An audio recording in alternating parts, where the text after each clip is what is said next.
And I think that's where I found that practice on the mat is necessary, but being able to take that off the mat into every aspect of the way that you live, that's where we actually prove to ourselves, like, this is doing something.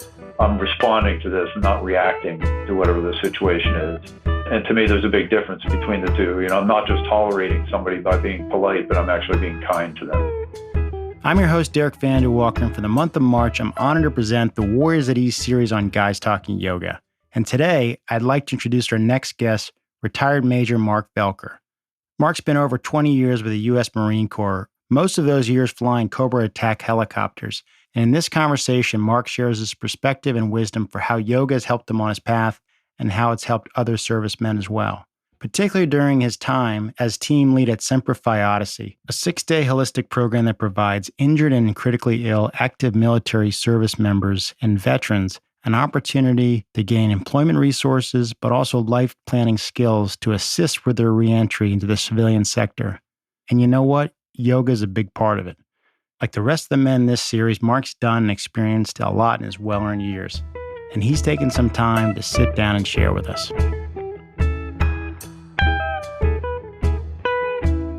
Well, Mark Voelker, welcome to the podcast, and thanks for joining us. Thanks for having me, Derek. So if you could, tell us a little bit about who you are and your connection to the military. I was a United States Marine from 1989 to 2009. So I somewhat inadvertently spent 20 years in the Marine Corps. It wasn't what I had expected, but the lifestyle was amenable. And I flew Cobra helicopters for 18 and a half of those 20 years that I was in. Had 3 Westpac deployments and 2 deployments to Operation Iraqi Freedom during that time. And so during your military career, what was your connection to yoga and how did you get into yoga? I would say somewhat unfortunately, during my career, I had no connection to yoga at all. And it was only after I retired, I was invited to begin working with a transition course for combat veterans. And part of that week-long course, which was called Semper Fi Odyssey, they've had yoga incorporated as kind of a break in the day, but also as a means of allowing people to get reconnected with their physical form again. And so it was through Semper Fi Odyssey and Annie Okerlund, who was running yoga at the time through the Exalted Warrior Foundation, that I was introduced to the practice. And that was immediately after you retired from the Marines? That was in January of 2012. So it was about 2.5 years after I retired. So it sounds like more yoga was something you got exposed to in the Semper Fi Odyssey program. Is that right? Correct. There was one instance, I would say, of mindfulness that we were introduced to before our second Iraq deployment. And I always kind of tell this story. There was a woman that came to speak to us about how we were supposed to, I don't want to use the word behave, but just respond when we were in a high stress situation. And she kept coming back to this theme of these 5 words, saying, stop, breathe, wait, think, and choose. And at the time, we sat there as these, going out on our second combat deployment. There was a lot of laughing that was going on and snickering, and I don't think anybody took her seriously. But fortunately, I wrote those 5 words down in the back of a notebook. So it was in 2005, and I found those in 2014. So it was 9 years later, about 2 years after I started practicing yoga, that I found that. And it was pretty remarkable that I thought, well, the universe was trying to tell me something way back then. I just wasn't listening. Absolutely. I don't know if it just comes with age, but I do feel like as I get older, you start realizing the connections in your life, and perhaps those little sparks early in your life were a sign or had some meaning in it. And as you look back, things do seem to have a reason for happening a certain place in time, and you don't notice it, but somehow in hindsight, you realize there was something there. So when you got back and you were in this Semper Fi Odyssey program and you got exposed to yoga, what were some of the things that for you caught your attention about the potential merits of yoga? Well, there were probably 2 things. One was the physical aspect of yoga that we were doing at Semper Fi Odyssey at that time. There were many, many amputees and people that were more physically affected by the combat experience. And to see them be able to participate in an activity as fully as anyone else was really remarkable. And that was one of the very first things when you look at like the asanas and the actual physical practice of yoga. But where it really got its hooks in for me was Yoga Nidra, and the IREF practice of being able to relax into a state was almost so remarkable for me to realize that you could rest that deeply without actually being asleep was really where I was convinced after my first yoga nidra. I was like, I don't know what just happened to me, but there was a lot of energy and power in that. And it really was the buy-in for me. So after that experience, where did your yoga practice lead to?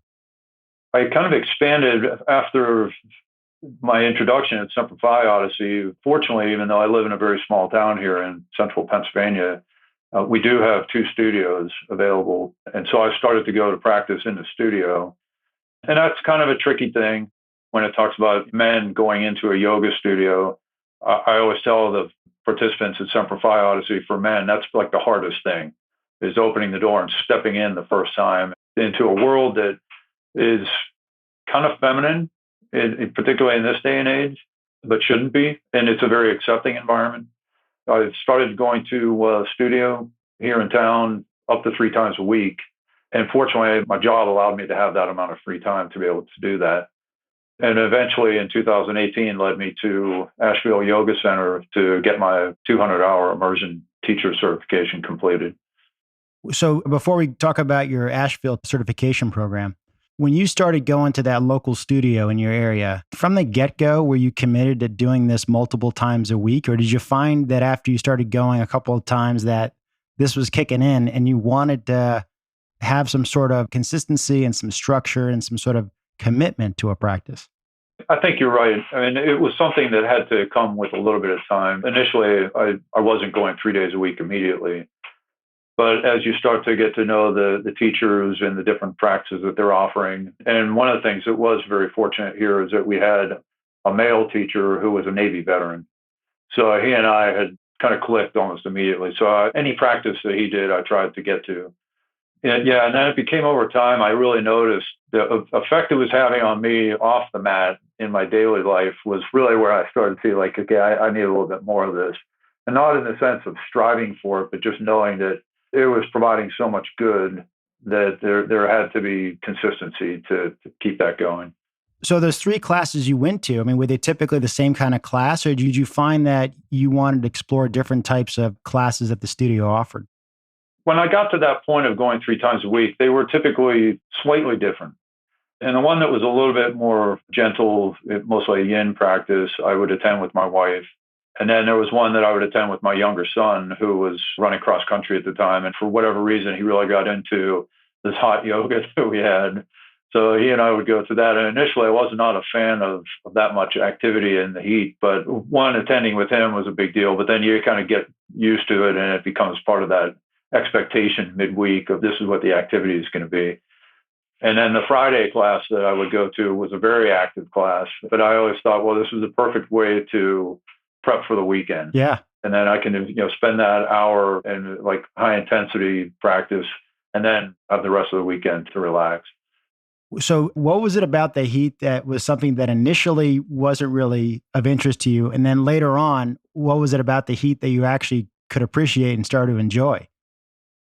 Yeah, I think the initial thing about the heat is for the last 13 summers, I've flown a helicopter for the Forest Service, and I've spent most of that time out in the West in California in the absolute hottest places you could find on the planet during the summer. And I always tried to kind of not want to get back into that environment. And it also reminded me of Iraq as well, because there were some days I was working midnight to noon. We would get off work and I'd be walking back to the tent, and I called it the impressive sound of silence, because the generators would be out and it would be 110 degrees in our tent. And then you're trying to go to sleep at 2 o'clock in the afternoon to go back to work at midnight in this sweltering heat. So that did not attract me because of those things. But I think once you kind of get into the fact, like, hey, it's okay, I'm in this space, I'm on this mat, I'm going to drip just like everybody else, and I'm going to slide all over the place. That just becomes like, you feel good about it afterwards. You kind of, as you're sitting there wallowing in your soaked clothes at the end of the practice, that really makes you feel like you did something.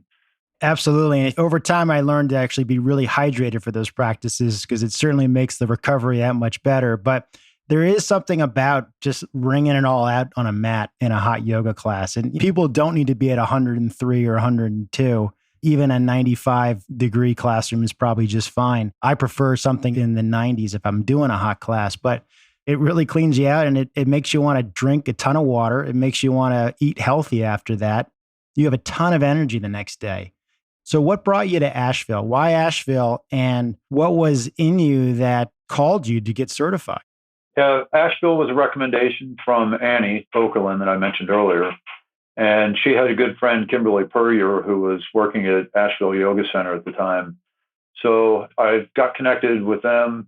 And because I had the time available through work to take the 3 weeks to do the 200-hour immersion all at once, that was really appealing to me. Because I figured if I'm going to go, I'd like to go all in and just focus on that for those 3 weeks. And it was a great experience. One of the things also pushed me over the edge was Major General Tom Jones, who runs Semper Fi Odyssey. I met with he and his son one day, and we were having a discussion about an unrelated topic, but he then asked me, when are you going to get certified in yoga? And I think that was the poke in the chest, because I had been considering it, but wasn't really like thinking, well, it's like, if I do that, it's like, people are going to think that I'm kind of a kook, going to be considered a hippie, as he would say sometimes. And there was an ulterior motive, because I was already there as a team leader. If I was certified yoga instructor, then I could also be the yoga guy at the same time. So it was one less person we had to coordinate. And initially, I thought, well, that could be overwhelming, because the team leader part of it is a lot of work as it is. And then to do the 2 yoga practices every day. But the very first time that I went there and taught as a team leader and did yoga at the same time, that's where I saw, like, wow, the opportunity for me to reach all the people here on somewhat of a deeper level than we would in the classroom time that we have with them was really a gift. I was so glad to be able to do that, because that opportunity in this little treehouse where we do our yoga is such a peaceful, quiet place for everybody to be. And I think they're a little more receptive to talking about things about compassion and self-forgiveness and heart-centered issues. So tell me a little bit more about what other training you have. So following getting the 200-hour, then I spent time doing the Warriors at Ease Level 1 online training.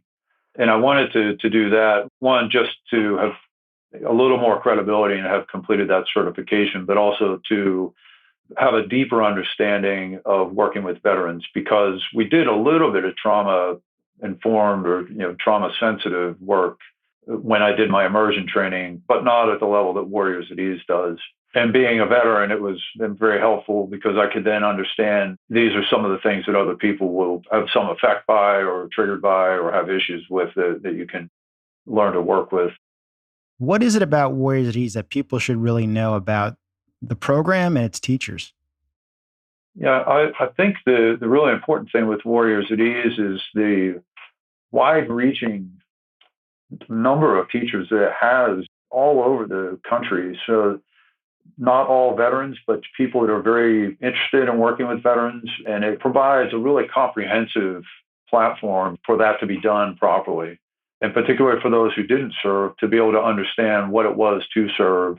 A lot of the initial training for that level 1 certification is based upon someone who wouldn't know anything about the military at all. So they would learn about the different services, some of the kind of quirks and traditions of each service, what their tasks are, what their missions are. And I think that's really important if you're not exposed to that. As a veteran, I obviously had 20 years experience with that, but it was a really good review. And it's also good to know that there are other people who wouldn't know this that are able to learn that and to be able to incorporate that into a practice.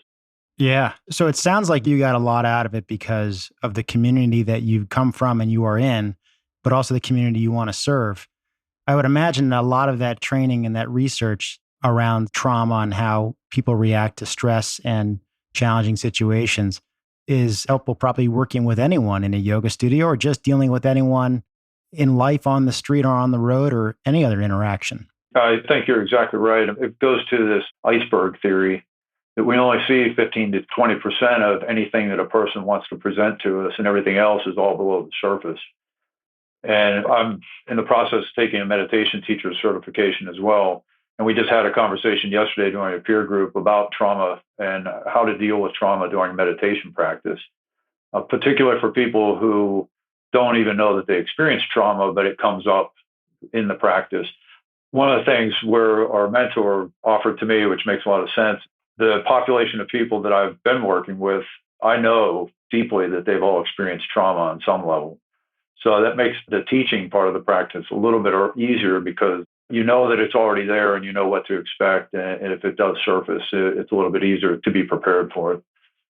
The more that I've gotten exposure to the great people who work at or have been trained by Warriors at Ease, there's just no question they've created a super well-researched, effective training program that, as they say, you don't have to be a yoga teacher to enjoy the benefits of Warriors at Ease, whether you're an occupational therapist or a physical therapist or have other disciplines. So clearly they've made a massive impact, and people are seeing how that kind of training and understanding for how people deal with stress, how that stress manifests is critical, and it's in need in so many places. So how do you feel the practice of yoga is relevant for the military and first responder communities? There's a lot of different ways, but outside of the physical aspects of being a little more flexible and knowing a little bit more about the physical capabilities that you have, is really that connection of the mind to the body is where I find the key. So you can do a practice that's very gentle with very few poses, but still have that ability to link the mind through the breath to the physical movement of the body and come back into a sense of yourself, which I think for many veterans and combat veterans particularly, there's a lot of dissociation and inability to do that just because of post-traumatic stress and traumatic brain injury and the other issues that come with combat experience. To be able to spend some time on a mat, non-competitively, non-judgmentally experiencing yourself again is really where I find the greatest importance for yoga in that community. Does that mind-body connection fit into your definition of health? Yeah, I think it does fit into that definition. And for me, the physical health is one thing, but mental and emotional health, particularly when you're talking about veterans and combat veterans, is a really important need to have all that connected together. And so to be able to do that through a practice like yoga, and I think also to give you an example for myself, is that when you start to have a better sense of how your body is, then when you start to feel things that are a little bit off, then as a guy, it's a little more instructive to you to go do something about it. And I've had some history with blood clots in my right calf. And one time when I was on a business trip, I just noticed like something is not right here. I had to go to the emergency room to deal with that. And when I was there, I was asymptomatic and nobody in there could believe it. They kept sending all the residents in to see me because they said, you got to go check this guy out because he came in here of his own volition and he really didn't have any symptoms of anything other than just a little bit of pain, but it's because he knew. They had this like inner sense that something's not right here. I really attributed that a lot to my yoga practice. And one of the doctors came in the morning, and it was funny because she did her 200-hour immersion at the same place that I did. And this was about 2 months before I was going there. And she kind of told me that same thing, like, oh, I think because you're in tune with yourself, you knew like you're off and something needs to be done about this. I got exposed to yoga 20 years ago, but it's only in the last few years learning to work through my own challenges in my body or areas of tension or trauma. Like you said earlier in this conversation, everyone's got some kind of trauma. You do develop this really subtle ability to feel what's going on in your body and your mind. I mean, there's one thing about the mind-body connection where you get stressed out and you're aware that you're stressed, and then you get to think and then choose what you want to do about that stress after you've taken your breath. So that's one part of it, is knowing your mind. The other part of it is that somatic sense of intuitively knowing that something is not right. And that could be as easy as you're in a yoga class and you know that you need to back off the pace of this vinyasa flow class, or you need to back off from doing that particular pose because either you haven't worked to that point to get confident in that pose, or you need some kind of support, or you don't have it in you. So your experience knowing that there was a blood clot, that sense can be cultivated in anyone. And it just takes some time to know your mind and know your body. And the practice of yoga can absolutely cultivate that somatic sense of intuitively knowing that something is not right. It's a real gift. I think so. And I think that that's where I found that practice on the mat is necessary, but being able to take that off the mat into every aspect of the way that you live, that's where we actually prove to ourselves like this is doing something. I'm responding to this and not reacting to whatever the situation is. And to me, there's a big difference between the two. I'm not just tolerating somebody by being polite, but I'm actually being kind to them. Yeah, absolutely. So, in your experience as a yoga teacher and having been around men in the military, what do you think holds men back from getting into yoga?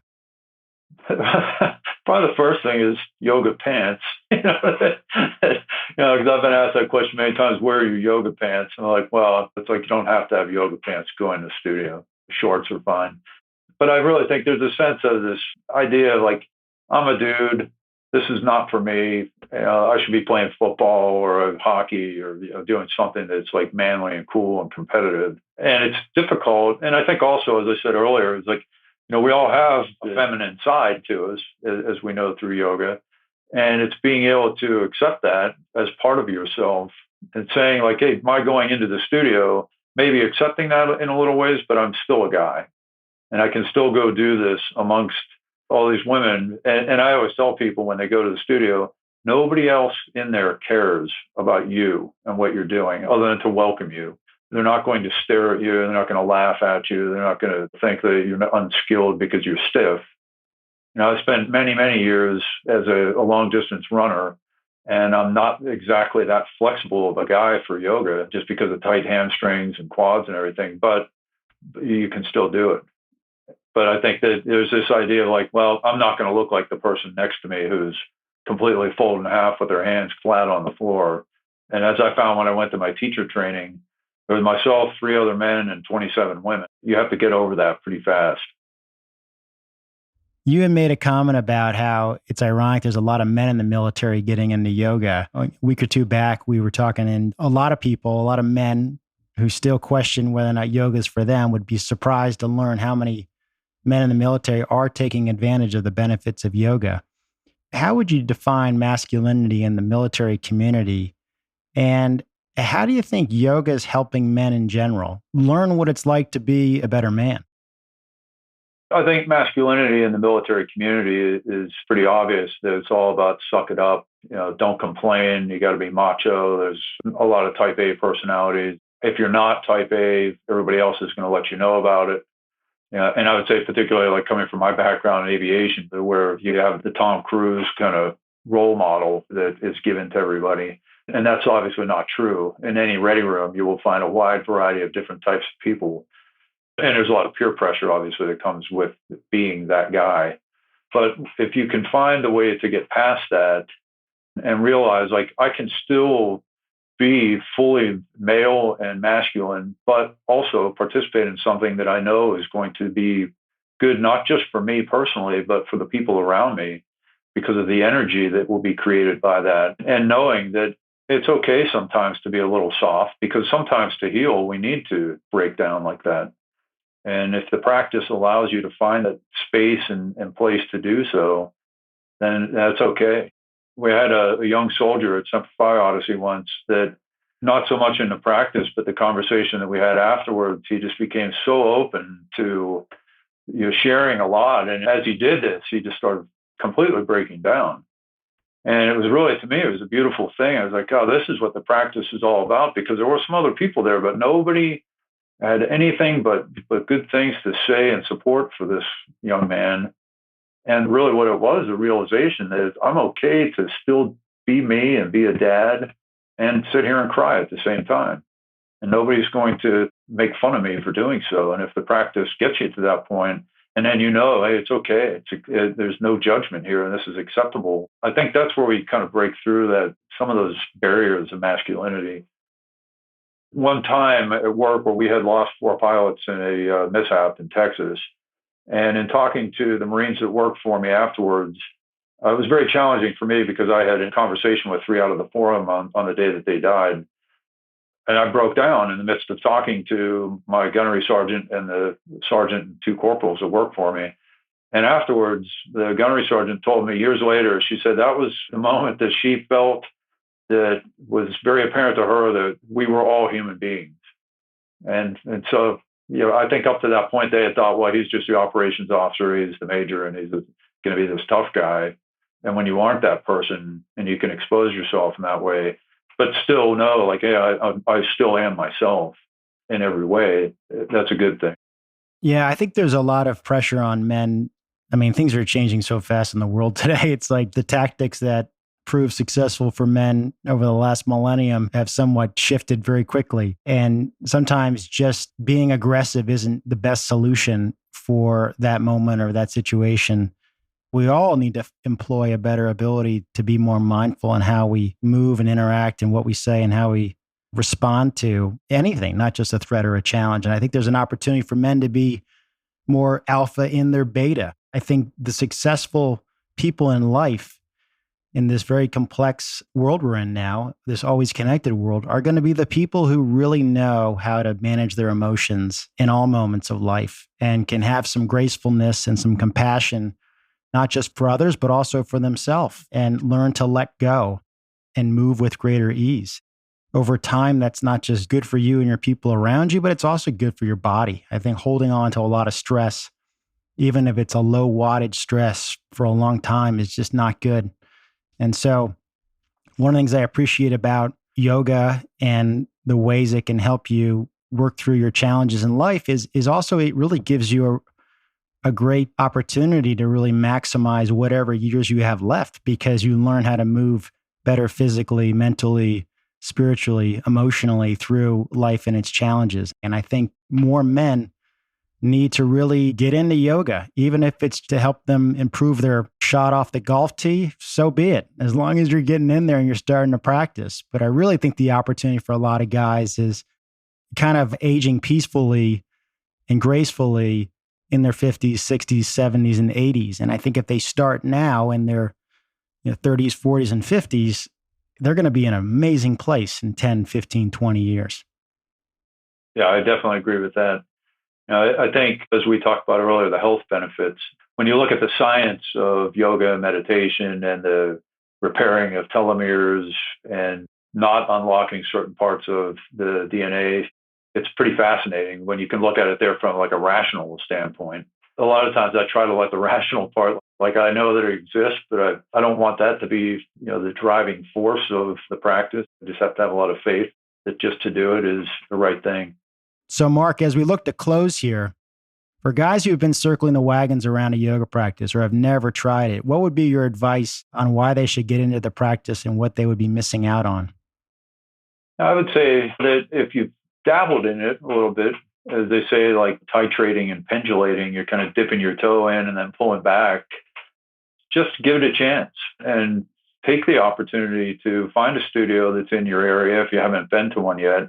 And even just contact the owner or go in and talk to them and not have any real concern right then of attending a class, but just to get a feel for what's it like, even if they just give you a tour around, so that when you do decide to go into the studio, you're familiar and at least you know where you're going. And I think that if you've done just a little bit and you've started to have a sense of the positive effect it may have, I can't see why you wouldn't want to have more of that. With all the stress and strain that we've had in the last 2 years, particularly, to have an outlet that's always with you that you can use to your health advantage and to your personal advantage and all the relationships that you have, to find that place where you can just be yourself, but be a better self. There's no reason not to try. Well, Mark, it's been great connecting today. First of all, I want to thank you for your service to our country. I want to thank you for sharing your practice and your teaching with yoga with so many of others. And I really appreciate you sharing your story and your perspective on your yoga practice and how it's helped. And I look forward to staying in touch, and I wish you the very best. Thank you, Derek. Be well. So I really enjoyed my conversation with Mark. The 30-odd minutes that we shared highlights the fact that there's some really tough guys out there who do yoga. And it's because of their desire to transform themselves and improve the quality of their own lives that they can be in a place to help others. And that's one of the biggest takeaways I have gotten from these Warriors at Ease conversations. So make sure you check out our next guest, Chris Davis. He's another great guy with an inspiring story. Chris spent 25 years in the Fayetteville Police Force and eventually retired as Assistant Chief of Police, and now he's a yoga instructor. In our conversation, he shares some powerful insights about the stresses of policing and how yoga can help foster resilience. So please check it out and remember to follow us on Instagram at GTY Podcast. Until next time.